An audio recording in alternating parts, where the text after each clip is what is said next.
Hi guys, magandang araw po sa ating lahat and welcome again sa aming YouTube channel. Ngayon po ay namimili po tayo ng mga fingerlings na sumusukat po ng 5 inches. Tapos yung iba po ay 3 to 4 inches.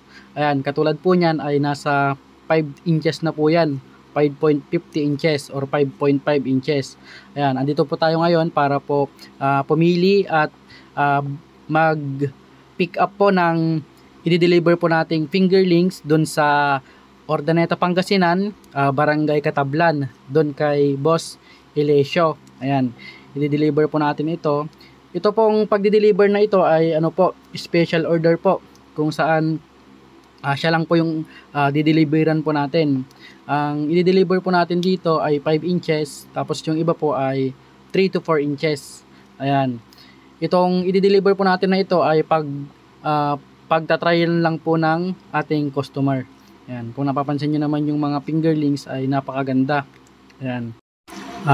Andito po tayo ngayon sa bayan ng Malasiki, Pangasinan. Siyempre po pag lalayo pa tayo, kawawa naman po yung isda at matatagalan po tayo sa pag-deliver. Dahil dito lang po yung malapit na may pag-orderan po ng fingerlings, dito na po tayo kumuha. Ayan, kung napapansin nyo naman po, napakaganda po ng kanilang fingerlings na in-order po. Siyempre dahil po nag-order sila, tuturuan po natin sila lahat sa paggamit ng probiotics, yung mga gagawin po sa pag-aalaga ng hito, dahil first timer lang po nila. Ayan. At ayun nga guys, andito na po tayo ngayon sa Katablan, Ordaneta City, kung saan meron po silang dating piggery na kinonvert po to concrete pan, to fish pan po. Ayan. Ang nakuha po nating order po dito ay 5 inches na mayroong 6 inches na halo, tapos 3 at 4 inches. Ayan. Ito po ay nasa halos isang buwan na pong nakababad sa saging. Ayan. Kung napapansin nyo po, meron po tayong dalawang concrete pan dyan, kung saan dito po natin ilalagay yung kanilang order na fingerlings. Tapos meron po siyang continuous water.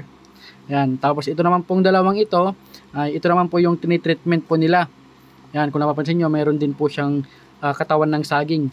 Pero si Sir Alesio is gumagamit na po ng probiotics. Ayan, kung saan sinanay niya na po yung kanyang concrete pan sa paglalagay po ng probiotics. Kaya kung napapansin nyo yung kulay ng tubig niya is nagkukulay green po. Ganyan po yung magandang tulong po o epekto ng probiotics na ginagamit po natin. At ayun nga guys, kung napapansin nyo po, dahan-dahan lang po nating binubuhos po yung fingerlings po na order po ni Boss, para po hindi po sila mabigla sa kanilang bagong tirahan, o hindi po sila mabigla, o para ma-adapt po nila yung bagong tubig. Ganyan lang po yung gagawin po natin. Tapos ang kailangan lang po natin dyan para po mawala po yung stress o yung pagod ng isda sa biyahe, kailangan lang po natin ng kahit konting-konting pagdaloy lang po ng tubig.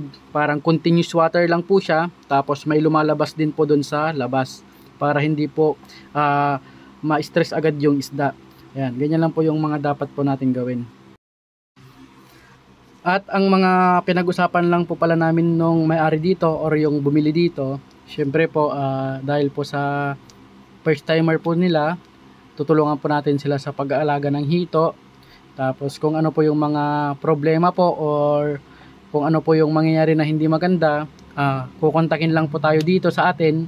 Tapos pupuntahan po natin sila dahil medyo malapit lang naman po sila sa amin. Ayan. Kaya sa mga gusto pong umorder po dyan ng fingerlings or magpaturo po about sa RAS or sa bagong sistema po ng paghihito, pwede po kayong mag-PM po sa Facebook ko na ito or sa number ko na ito para po makapag-usap po tayo ng maayos. At yan guys, kung napapansin nyo yung ganyan na running water po, yan po yung sinasabi ko po sa inyo na mahalaga. Pupunta po yung mga isda dyan para po makakuha ng oxygen, dahil po yung impact po ng tubig at tubig po, tubig sa tubig is nakaka-create po siya ng oxygen. Kaya maganda rin po sa isda yan. So ayun lamang guys, maraming salamat po sa panonood ng video na ito. Kung bago ka pa lang sa aming channel, don't forget to click subscribe button, notification bell para laging updated sa susunod pa naming videos. Thank you!